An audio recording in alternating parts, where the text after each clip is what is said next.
Hello and welcome to From Prompt to Paper, Understanding the Writing Process. My name is Professor Hannah Khan, and I work as an Ally Center student support specialist.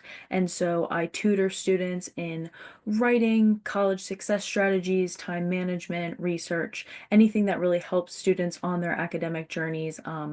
The Ally Center exists to support you. And so without further ado, we will jump right in. So our agenda for tonight, we will go through the different steps of the writing process, but then within those steps, we will go down a few different related trails in which we talk about different components of composition, of developing papers, of proper formatting and things like that. So we'll begin by talking about reading and understanding the prompt, planning and pre-writing, thesis statement development, researching, organizing and outlining, drafting, revising and editing, and then we'll end with a time of Q&A. But as always, there are, at any point in the presentation, students are free to stop me for questions and we can discuss as we go through. So something that's really essential to the writing process is reading and understanding the prompt. We want to make sure that we don't bypass this because students can often just jump into wanting to get the paper done, wanting to start and hit the ground running, when in reality, they may or may not have taken time to fully read and reread the prompt. And so it's really important to fully understand exactly what your instructor is asking you to do before jumping into the assignment itself. So we want to look for keywords, so especially verbs, whether we're comparing and contrasting, whether we're presenting an original claim, whether we are looking to clarify or synthesize. All of those words are going to clue us in on what it is our professor is asking us to do.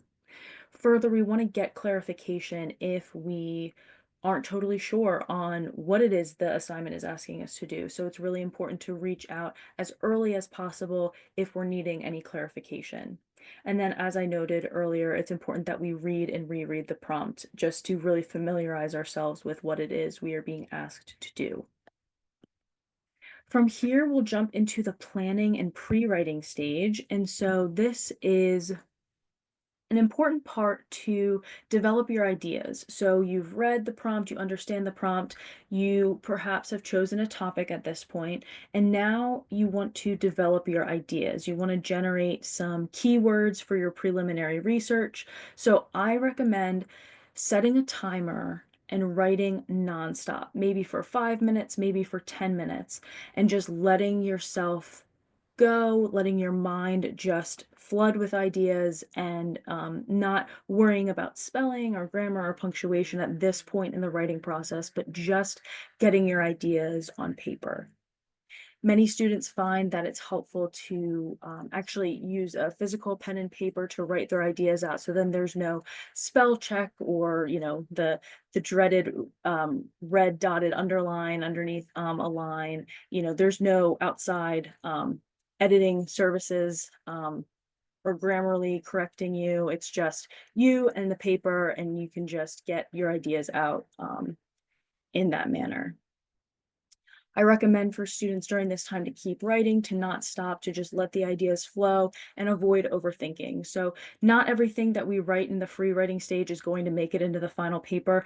And in actuality, actually very little of it will, but it's all part of the formulating process of formulating your ideas, figuring out related concepts and keywords that you can use to then develop your paper from there. After doing some free writing, it's important to ask some questions: who, what, where, when, why, and how. So these are a lot of questions that journalists will ask when investigating or writing an article.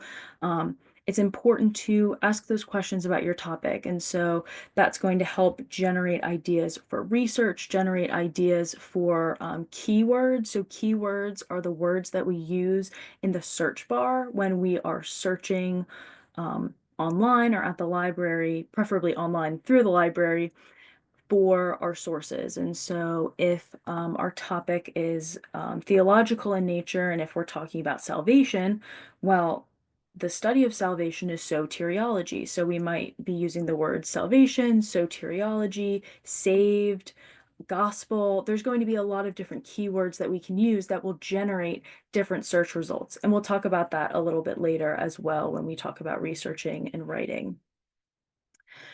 At this stage, we'll want to be conducting some preliminary research. So we want to familiarize ourselves with what has already been published on this topic. So what is it that scholars in this academic discipline or field are currently talking about? And so what has been published in the last 5 to 10 years about this topic? And you just want to familiarize yourself with what's already been said, what's being said, and notice if there are any gaps in the conversation, if there are any places where perhaps scholars aren't focusing on, or if there's an important part that isn't being considered. That might be a great avenue for you to pursue for your research. And then from here, we'll develop a working thesis statement. So it's really important that throughout the process, depending on the nature of your assignment, most assignments will require a thesis statement. It's important to develop a working thesis statement that you're not necessarily tied to, but it's a good initial step of beginning to develop your argument at this stage. It seems that the argument is going to look like, and then write that out. So whatever that is at that point in the writing process, it's important to note that, to record that, and that's going to continue to help guide and direct your future research.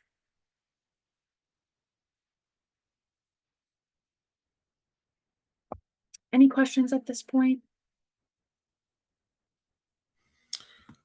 None so far. Okay. Just me, I've never been a person for writing essays and stuff. Now typing things out, more like notes and stuff, I've been great at, but writing papers, I've Mm-hmm. never been a person writing papers and long stuff. I don't foresee me writing a book anytime soon, maybe years from now, but it's just all this writing is not something I've always been, never been fond of. So this is new for me, doing a whole lot of writing, very new. Mm-hmm. Um, Yeah. and I'm trying to stay focused on I got to do the writing. I want to get the best grade possible and just move on from it and not put so much thought into how much I don't like writing pages. Mm-hmm. So yeah. So that's why I came tonight just to listen to see if there's some things that will be beneficial, helpful, and Mm-hmm. that will help make it a little bit easier, more simplified in the process as I'm having to write the essays and preparing my paper. Absolutely. Yes, and I hope that there are some tools that you can take away tonight that will help make that process a bit more streamlined, a bit easier for you moving forward in your courses. So thank you for sharing. So when it comes to a thesis statement, so our working thesis statement is kind of like a rough draft thesis statement where we're initially articulating what it is we want to argue. As we progress in the writing process, we want to sharpen our thesis statement. And so, an important caveat to share here is that thesis statements can take a variety of forms. There's not necessarily a one size fits all approach. But when it comes to writing an argumentative, persuasive essay, many of the essays that students have to write in college, it's this is one formula that many students find useful. And feel free to modify as you see fit, but it can be helpful to include a counter argument, the subject, the interpretation or claim, and then the supporting points. So, an example of this would be: although many students view the ability to choose their school clothing as a necessary personal freedom, school uniforms should be required in all public schools because doing so will reduce gang activity, alleviate students' anxiety around clothing and socioeconomic differences, and decrease instances of bullying.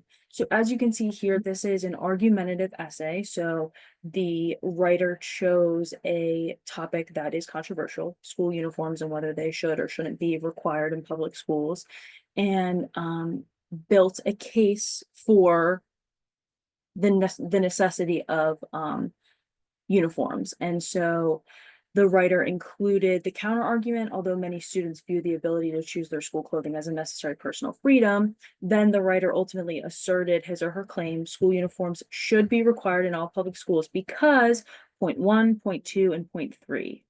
So this is just one format that you can follow that might be helpful as you develop your papers.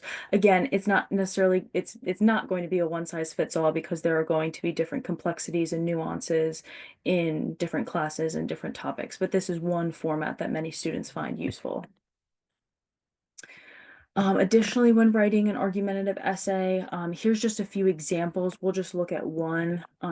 So if the topic was fast food and the writer's position is fast food causes health issues, then the thesis statement might be consuming fast food regularly leads to heart disease, diabetes, and obesity, and there are lifestyle solutions to prevent these health issues. So again, this thesis statement takes on a little bit of a different form than the one we just looked at. So this one doesn't include the counter argument, but it does include the topic, the claim, and the three supporting points, and also hints at a solution, that there are lifestyle solutions to prevent these health issues. And so it kind of suggests a path forward. So a few steps in your thesis statement. We want our thesis statements to present an argument, a stance, or a claim. A good question to ask is, can your audience argue with it? If they can, that's a good thing. We want it to be, generally in most papers, you want it to be controversial to some extent, that reasonable people could disagree on it. You want your thesis statements to provide a key to the organization of your paper. Can you construct body paragraphs that support it? So the body of the paper flows from the thesis statement. Mirror the assignment prompt. Are you following what is expected of you? It's an important question to ask ourselves. Present the thesis at the end of the introduction. It should answer the question, so what? So make a claim and support it. And we want to be presenting an argument that can be supported by reputable research. And we want to be asking ourselves, is the argument logical? We want to be embracing the how and why elements. It's a great strategy to present the problem, examine why it's a problem, and show how it can be fixed.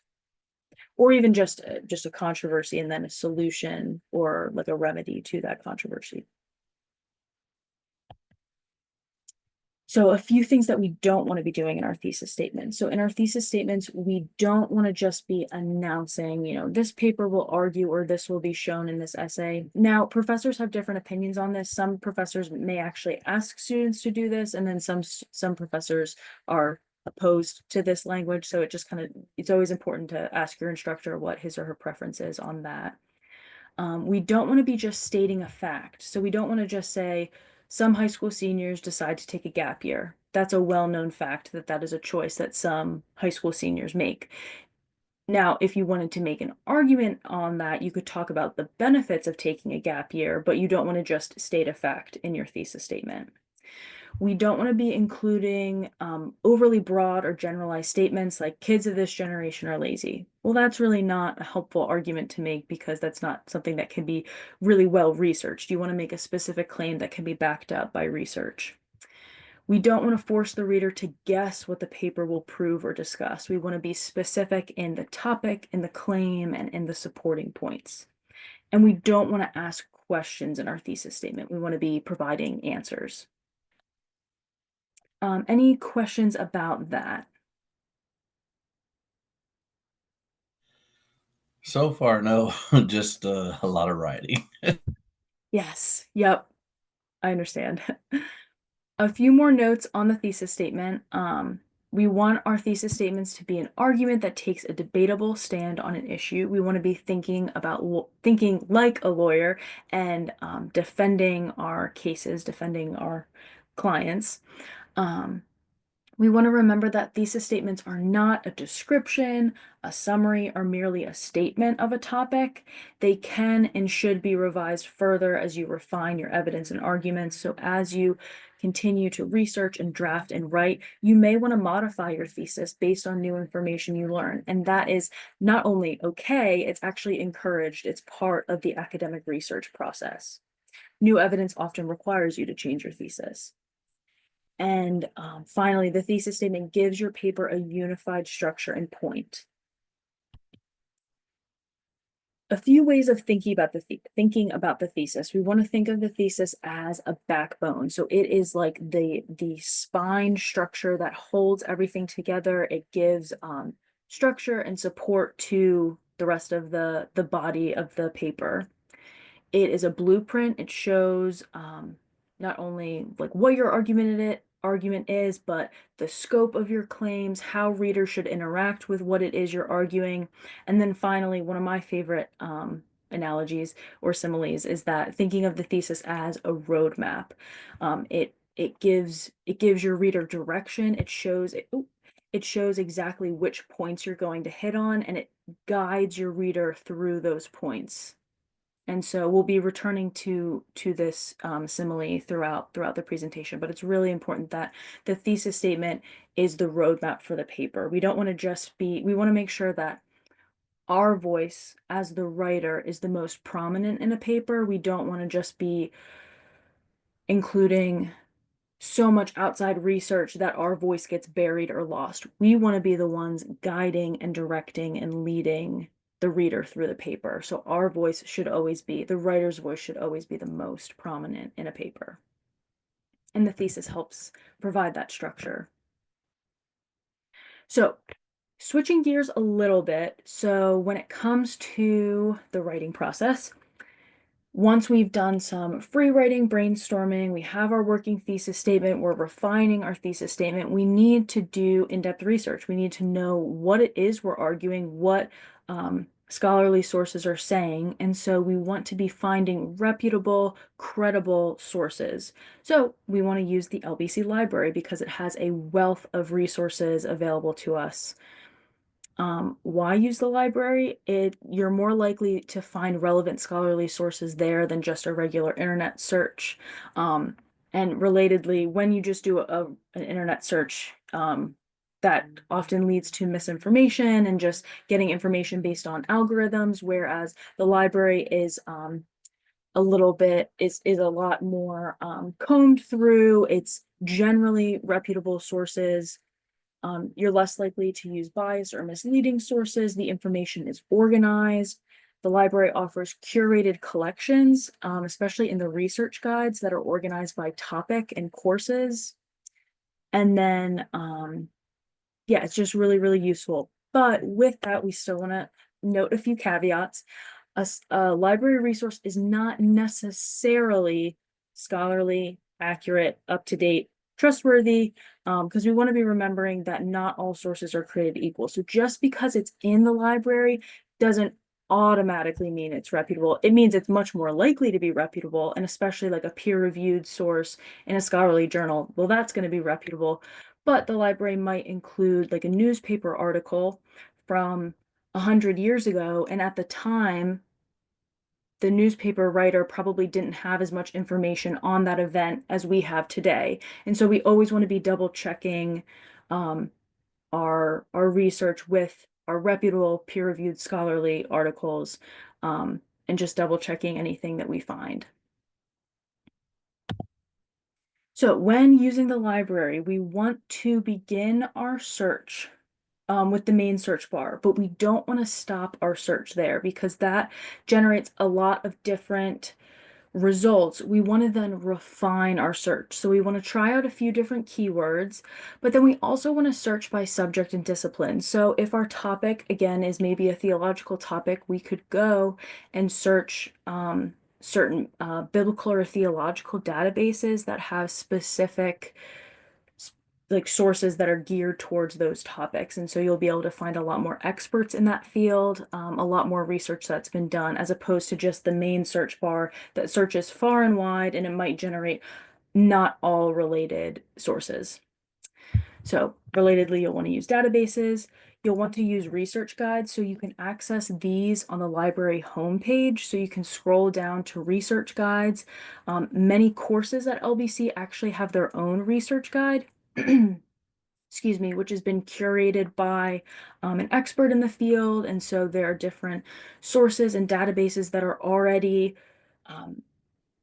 organized for students to use and to use for their research.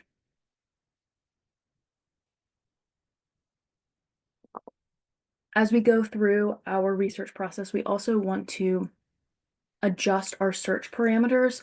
So we want to be refining our search, figuring out what the best keywords are in our search.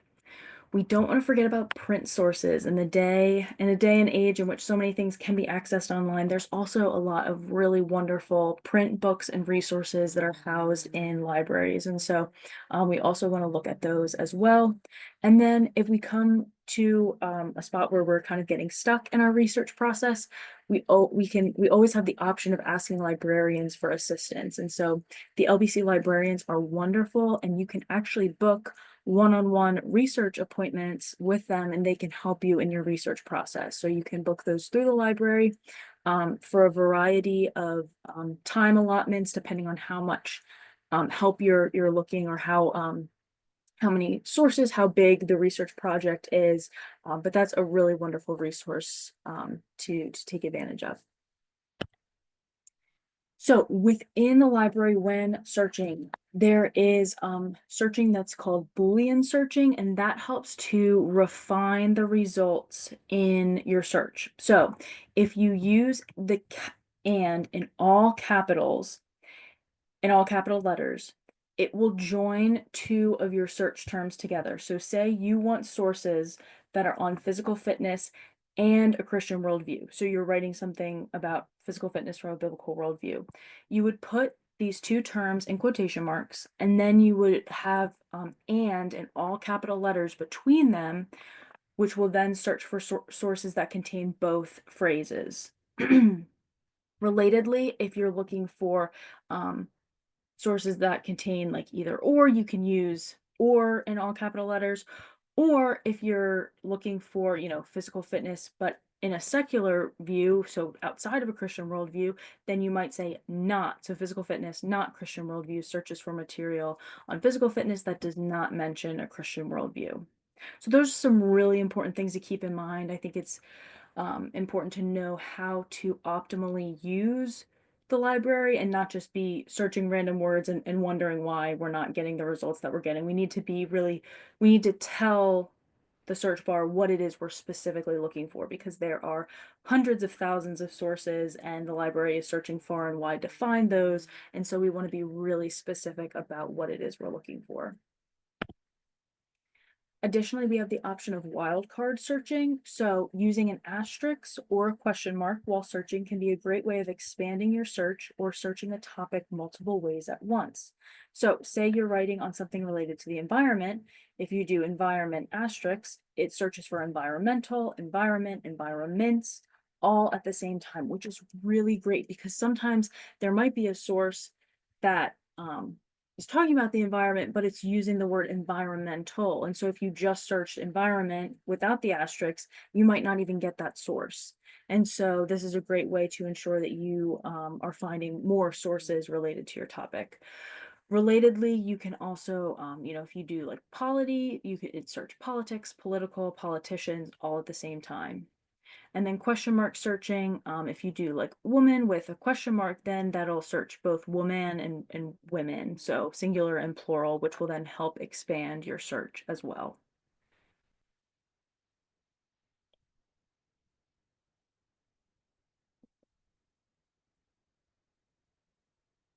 When researching, it's helpful to remember that there's a few different types of sources, but in college classes, a lot of times you'll hear about primary sources and secondary sources. So primary sources are letters, diaries, government documents, newspapers, and those are things that are from a particular time in history representing that particular time.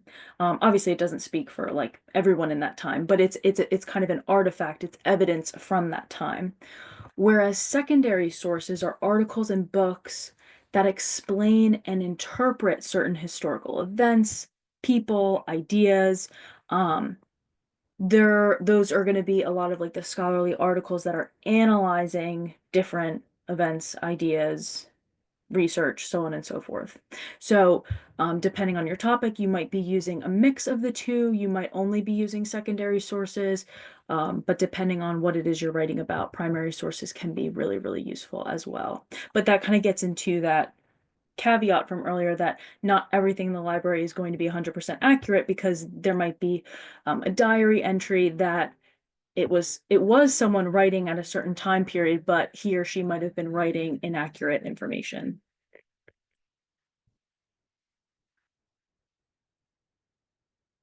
When it comes to organizing and outlining, so we've talked about pre-writing, brainstorming, we've talked a little bit about thesis statements, the research process. So now that we have our argument, our research, we're going to get into organizing and outlining. It's an often overlooked part of the process, but it's so helpful and it ends up saving students a lot of time later down um, the process of writing because it helps to organize your thoughts, organize your ideas, and helps to ensure that you're not missing a major component of your argument, that you're not missing a major, that there's not a big gap in your argument or a major paragraph that should be included that isn't being included. And so it's a really important part for us to practice. And as a reminder, like with the working thesis statement, you don't have to stick to your original plan of your outline. The outline can change and grow, and you can switch the order of paragraphs around as you see fit as you draft and organize. So, when it comes to the writing process, it's helpful to understand basic paper structure. So, we begin our papers with an introduction, an introductory paragraph. The purpose of this is to introduce the topic, introduce our argument. So a basic structure of an introduction paragraph, it's going to begin with some sort of hook or attention grabber that engages readers, that gets their attention. It doesn't need to be sensational, but it just should be something interesting that's engaging. You'll provide some background information on your topic. If you're writing an argumentative essay that's perhaps on a controversial issue, you'll want to provide some background information on that controversy of the different sides of the issue. Perhaps including the counter argument like we saw earlier in some of the thesis examples, and then you will transition into your thesis statement stating the main claim of your paper. Excuse me.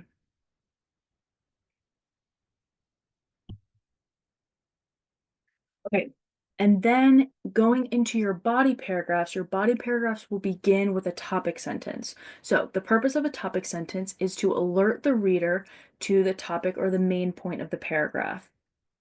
It will signify how the writer will approach the topic of that main point, and it ultimately supports the thesis statement. So we looked at this picture earlier. So the thesis statement lays out the points, but then we can kind of think about our body paragraphs as each one is a separate push pin, is a separate point on the map that we're traveling to. And so when we get to the first body paragraph, the first push pin, we want to know exactly what it is that's being argued in this paragraph, what is the claim that's being supported. Um, and then that provides additional structure for the body paragraph. So topic sentences relate back to the thesis and help to support the thesis throughout the paper. So topic sentences are kind of like mini thesis statements for each body paragraph. And it's helpful to think about as we're talking about outlining, if a reader were to only have your thesis statement and all of your topic sentences, the goal is for that reader to be able to follow the logic of your argument. So if you took away all the rest of your paper, everything else, and they just had the thesis statement and the topic sentences, they should be able to follow the logical flow and development of your argument throughout your paper. That is the goal. The questions a topic sentence should answer. What is the main point, claim, argument, or idea in this paragraph, and how does this relate to your overall thesis? Now, topic sentences begin body paragraphs. Once we're in the body paragraph, so the topic sentence is that first sentence of the body paragraph, the body paragraph itself supports and builds up the thesis with explanation, research, and examples. So you'll begin with the topic sentence, you'll introduce your supporting points, or it might only just be one point, depending on the depth of the paragraph. You'll include your research support for that point. You want to use the ICE method when it comes to incorporating your research. So we want to be introducing, citing and explaining our outside sources. So we don't want to just be dropping quotes into our papers where there's no like introductory phrase or clause that leads into the quote, because we want our readers to know what to make of the quote, what to do with the quoted material, how it supports our claim, and how that ultimately supports the thesis statement. We'll also include any relevant examples that prove the point that we're making in that paragraph. And then a good general rule of thumb is you want to begin and end the paragraph in your own words. So you don't want to be beginning or ending the paragraph with outside quoted material. You always want to be, as we talked about earlier, you as the writer want to be the one guiding and directing the flow of the paper. So you want to have the first and last say when it comes to these paragraphs.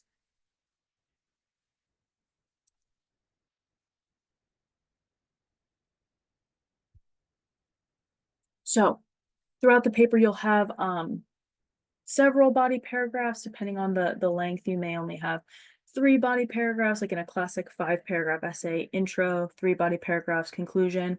But as you progress throughout college, you'll be writing longer papers, and so you're going to have papers with several body paragraphs. But then at the very end of the paper, you have your conclusion paragraph. And the purpose of that is to wrap up your paper in a satisfying way. So the structure of a conclusion is generally a restating of your thesis in some way. And so you don't want to just copy and paste your thesis to your conclusion. You want it to be restated in new words and synthesized in a new way.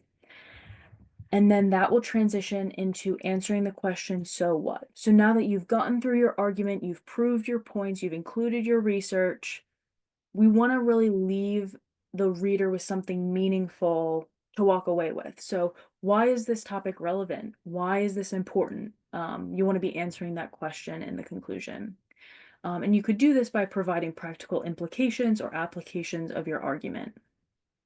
So, again, coming back to if you're writing like a theological paper, you could write about how it's important for us to rightly understand scripture and to rightly understand God's redemptive work and his plan for humanity and the way he orchestrated salvation. So that could be something that you would address in that conclusion. So returning to this step, the outlining process, the most essential components of an outline are the thesis statement and the supporting points or evidence. So we really want to make sure, while it's important to have a lot of other points, we want to have our thesis statement, and then the thesis statement guides and directs the development of our supporting points, our evidence, or topic sentences. We want to be as diligent and thorough as possible at this step of the writing process, because this will save us time later on, because this will give us a better idea of how to go about developing the paper. The more detailed you are in the outline, the easier it is to draft the paper. And then in a Word document, how you go about actually creating an outline is you start with a Roman numeral 1, so capital letter I, followed by a period and a space, and that will tell the document to format an outline. To create a subpoint, you'll press Enter on your keyboard followed by Tab, and that will move the point in. But then if you want to go back from a subpoint back to a main point, you'll then press Tab while holding down Shift on your keyboard. So that's just a few ways of going about doing that. So after the outline, to make sure that our outline actually follows the logical flow of the paper, one way that's really helpful to double check this is to use what's called post outlining. And so this could be done after the outline. This could also be done after drafting. So for each paragraph, you'll write a 1-sentence summary of how that paragraph fits into the whole of your argument on a post-it note or an index card.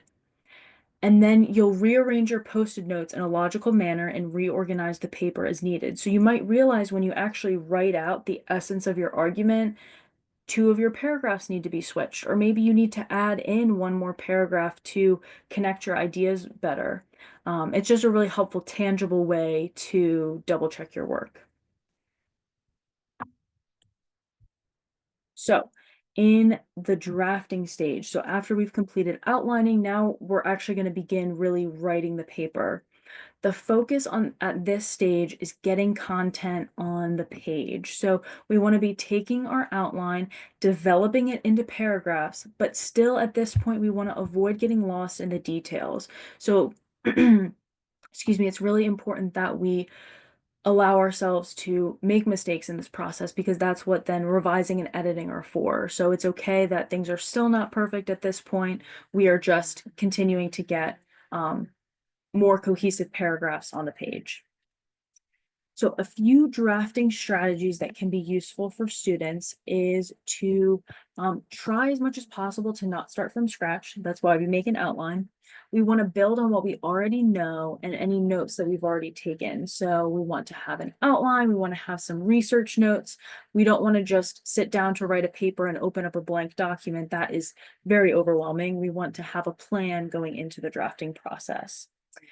Feel free to start in the middle and work from there. A lot of people find it very challenging to write the introduction paragraph, and so it might be helpful to just jump into the first body paragraph. Of course, you'll want to at least have your thesis statement, but jump into the first body paragraph and then go back later and write that introduction once you have a better idea of the direction of your paper. Another method that many students find useful is voice recording your draft. So maybe many students don't always love typing, so some students will hand write out their paper and then voice record and read their paper um, into their computer so that then it generates from the audio into a document. So some students find that useful. I recommend trying to write in stretches of 30 minutes without stopping. It builds momentum. You can use a timer. You can just set a timer, put away any devices or distractions, and just sit down and write. Um, don't get hung up on questions. Make a note of the questions that you have and continue writing. So if there's maybe a question that you need to do further research on, or if there's a question that you have about one of your sources, make a note of it so that you don't forget, but then continue drafting excuse me, until the completion of that set time.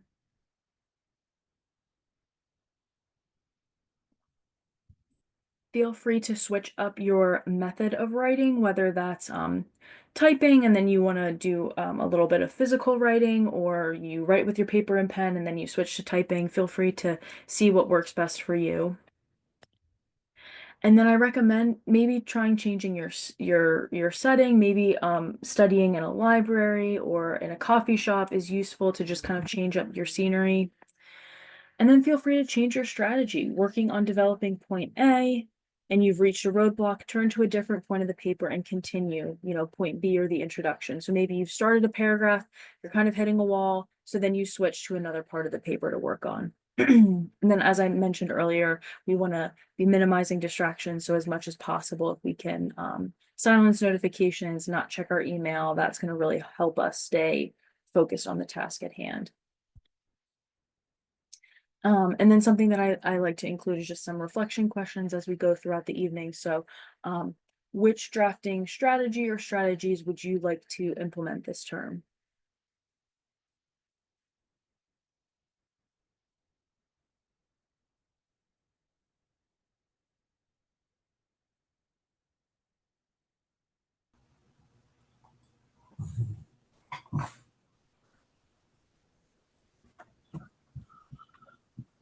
I'm sorry, what was your question? My screen went out there. Oh, Um, no problem.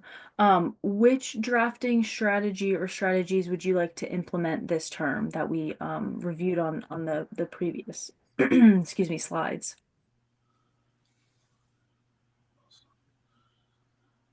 Computer to paper. Huh.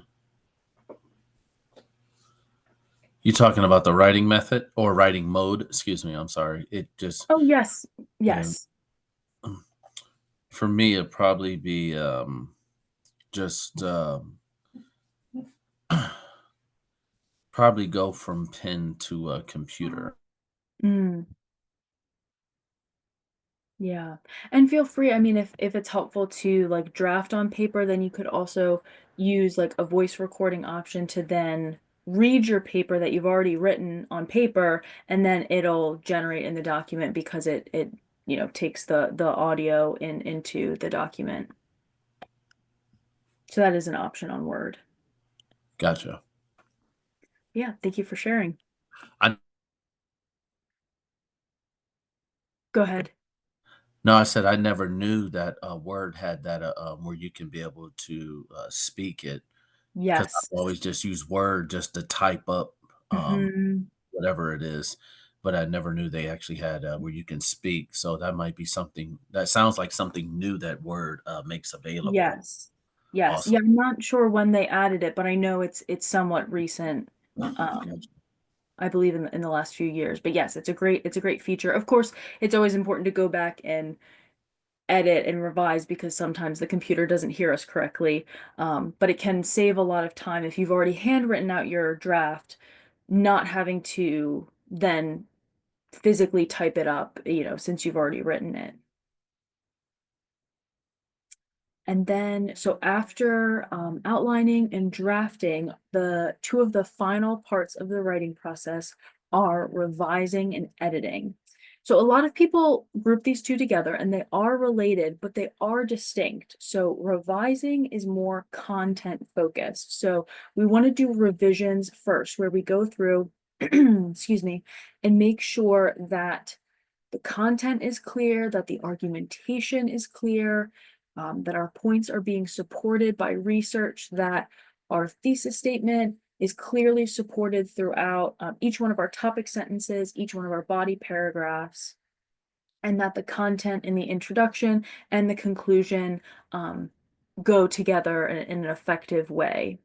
And then once we've revised our content, then we can go into editing where we're paying attention to that grammar, mechanics, punctuation, spelling, those elements. That's going to be the final step that we are going through the document and correcting those elements.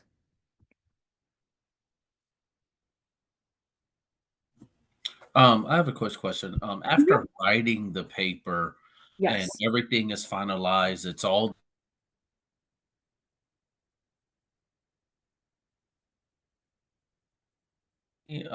is there anything that I should actually put at the end of it, like by Darcy Gorin or anything like that, or should I just leave it as is, with everything at the beginning of it and then going into the paper? Great question. So the audio cut out for a second, but I believe I heard your question. You were asking about if at the end of the paper, if you have to include your name and information again. Yes, correct. Yes. Okay. So with any citation format that you're using, so whether that's MLA or APA, all of that information is going to go at the beginning of the paper. But for example, like an MLA, in the upper right-hand corner header, on every single page, you have your last name followed by the page number. And so it is indicated throughout the document that it is your paper. Um, so that's like one way that MLA kind of notes that paper is yours throughout. But you don't need to include again like a byline or anything of that sort because you'll just follow whatever citation formatting style you're using. Okay, awesome. Thank you. Mhm, of course. Okay, so we've talked about a lot tonight. We talked about the importance of reading and understanding the prompt, knowing what's being asked of us. We talked about planning and pre-writing and methods of getting our thoughts on paper initially and brainstorming some ideas for research. We talked about conducting research and ways that we can optimize our use of the library and the many resources that it has. We talked about developing a thesis statement. The thesis statement is our roadmap, our guiding claim throughout the entirety of the paper. It unifies our paper in a substantial way. We talked about organizing and outlining and developing a plan that's based on the thesis statement that notes the flow of our argumentation through topic sentences and body paragraphs. And then we talked about actually drafting. So once we've developed that outline and we're ready to draft the paper, we talked about some methods and strategies of making that process easier. We talked about revising the content of the paper and then finally editing the grammar and mechanics and spelling of the paper. And so now that we've gotten through all of that, there's a time of Q&A. And then also since we have some time left. I can actually show you an example outline if that would be helpful. We can take a look at that as well. But at this point, do you have any questions that I can help you with? No, not at this time. I've already asked what I need to ask. If I may think of something else, I'm not sure if you have email to where I could be able to actually send you something via the school email. If I Yes. had, Yes, so I will actually send my school email in the chat. So my school email is hcon@lbc.edu. So it's my first initial and then my last name. And you can contact me through that. And then we can also schedule a one-on-one tutoring appointment if that would be useful, where we can actually look at your paper, work on your assignments for school, and talk about your assignments in that in a tutoring session. okay, hcon at lbc.edu. Hcon, okay, at lbc. Awesome. Awesome. Okay, I got it. There we go. Okay, great. And then really quickly, we can just look through this example outline. Sometimes it can be really helpful to have like a visual of what it is we've been talking about. So when it comes to outlining, we have our main points are our paragraphs, so our introduction paragraph, first body paragraph, and so on.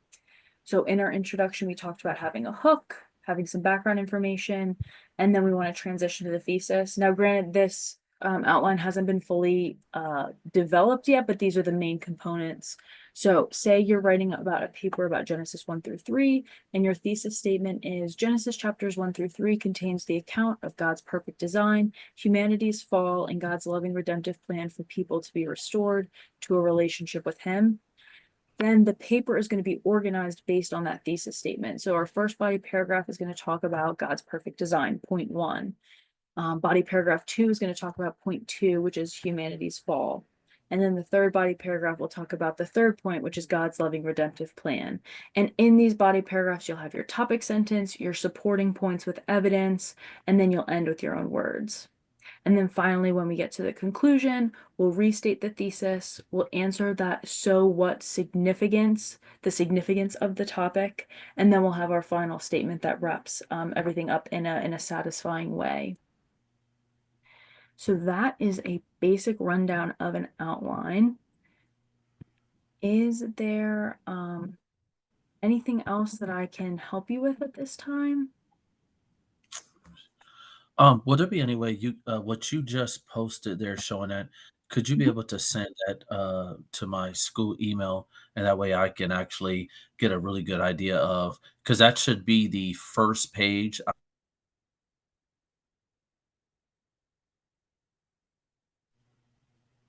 I'm guessing that should be like the first page, is a format, an outline in that particular format before getting to the paper itself.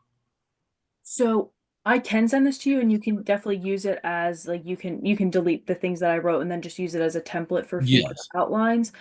Um, but I will say actually the outline turns into your draft. So you actually at the final stage of the writing process, you actually don't have like all of the outline points in the Roman numerals. They're just cohesive paragraphs at that point. Okay, awesome. Okay, gotcha. Yes. Yep. Yeah. So then you take those the points in your outline, develop them into complete sentences, and then, add transitions and things like that. And then those will be complete paragraphs on their own. And yes, so then you don't need the outline in the final draft. Alright. Okay. Okay, well, Okay. that I don't is have any more questions at this time then. okay, wonderful. Well, thank you so much for joining tonight for the from prompt to paper, understanding the writing process. I appreciate it, and I hope you have a blessed evening. You as well. Thank you very much for your time. I appreciate it. Of course, have a great night.